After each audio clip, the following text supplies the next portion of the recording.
Dear students, once again we are going to start.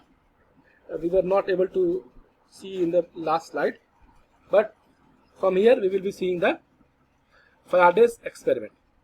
What Faraday did, he took a coil.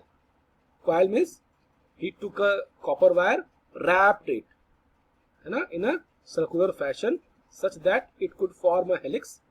You are aware with the spring concept. Spring जैसे बनता है आप जानते हैं. Then what he did, he took the two ends of the coil, connected those ends to a galvanometer. You know galvanometer?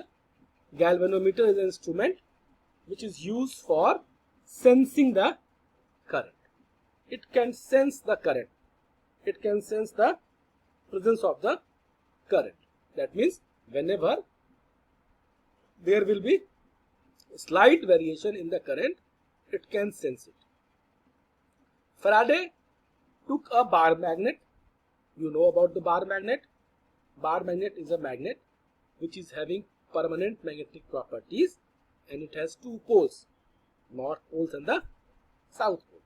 Now, what he did, as you will see in this animation, when I press the next slide, when the bar magnet was moved, when the north pole was moved towards one of the coil, there was a generation of the current in the coil.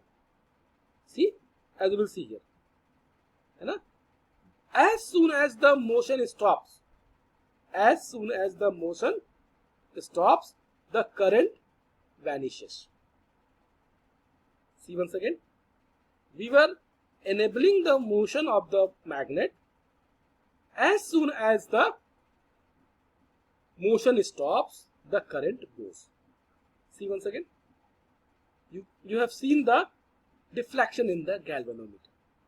You have also seen that when the north pole was brought towards the coil, there was a generation of the north pole, meaning it was opposing the motion of the magnet.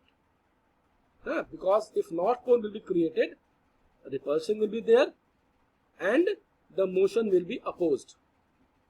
Whereas when this north pole was brought towards the first coil, the second coil was generated in the again north pole in the right hand side figure. Why? Because it was attracting it. So this is why, because it is in the accordance of the Lenge's law. Lenge's law states that the induced EMF is such that it tends to oppose the cause that has produced it. है ना? जब हम north pole को पास ले आते हैं तो magnet के उस सिरे पे जो आपका नॉर्थ पोल है वो अगर कॉइल के पास ले आते हैं तो कॉइल का वो हिस्सा जहां पे नॉर्थ पोल पास आ रहा है, there is a generation of what? North pole. And at the rear end, दूसरे सिरे पे south pole is generated.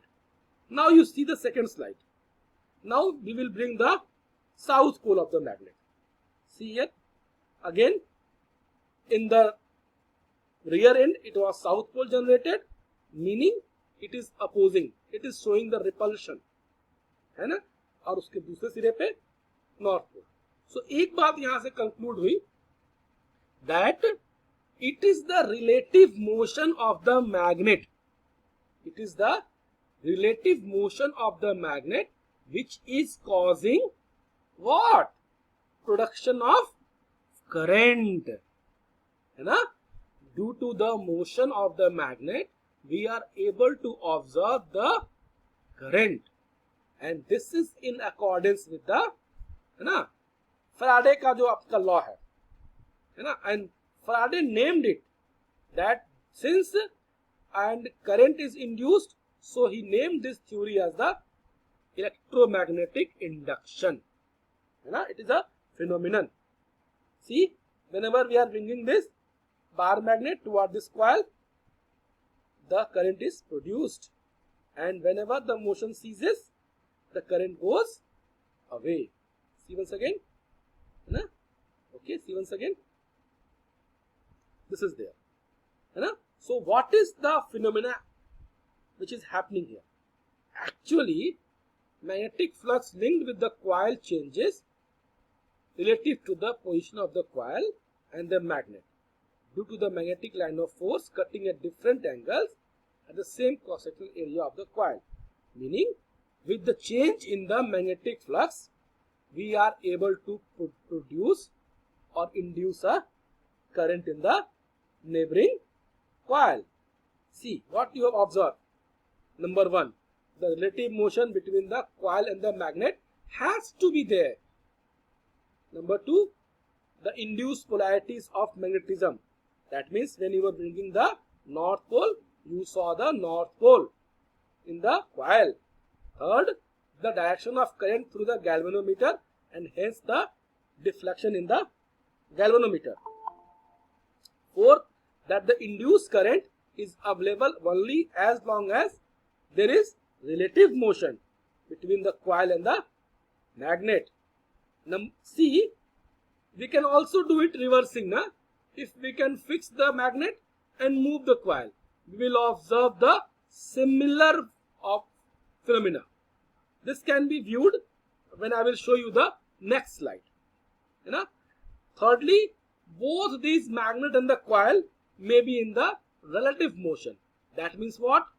Both can be moved alternatively with relation to each other, and we will observe the similar effect. Also, it depends upon the magnetic flux which is linked with the coil. See the experiment number 2 of Faraday. What he did here, he took the two coil P and S. In coil P there is an battery and it is an open key configuration, and in the next coil we have a galvanometer with a S coil. Now if we close the key, see, if we close the key, what happens? There will be production of the magnetic field in the coil 1, that means coil P, which in turn will produce current, and this will cause the current in the neighboring coil. See, and it goes away. ठीक है, लेकिन पहले वाले में रहेगा. Why? Because we are continuously providing the current. See here, the polarity in the second one goes away, but in the first one it will be there. Why? Because we have seen from the Oersted experiment that as long as we will be providing current, we will be getting the magnetic field. Now you see, coil is closed, the earlier configuration, same I have copied here. Now if we off the coil, means we bring it into the open circuit, again we will get the current. So what we observed, when the primary circuit is closed, current goes from 0 to maximum value. There is change in the current which is induced. Thirdly, the changing magnetic flux linked induces a current. Therefore, we call that the induced EMF is as long as in the galvanometer, as long as there is relative motion or switching off or on of the coil is there. Let's now see the thirdly what we will see. See, when the primary circuit is open, current decreases from maximum to 0. During this time, the change in current will induce the changing magnetic flux. Hence, there will be change in the linked EMF. See here? Now, here we will see the Faraday's law. What did Faraday told?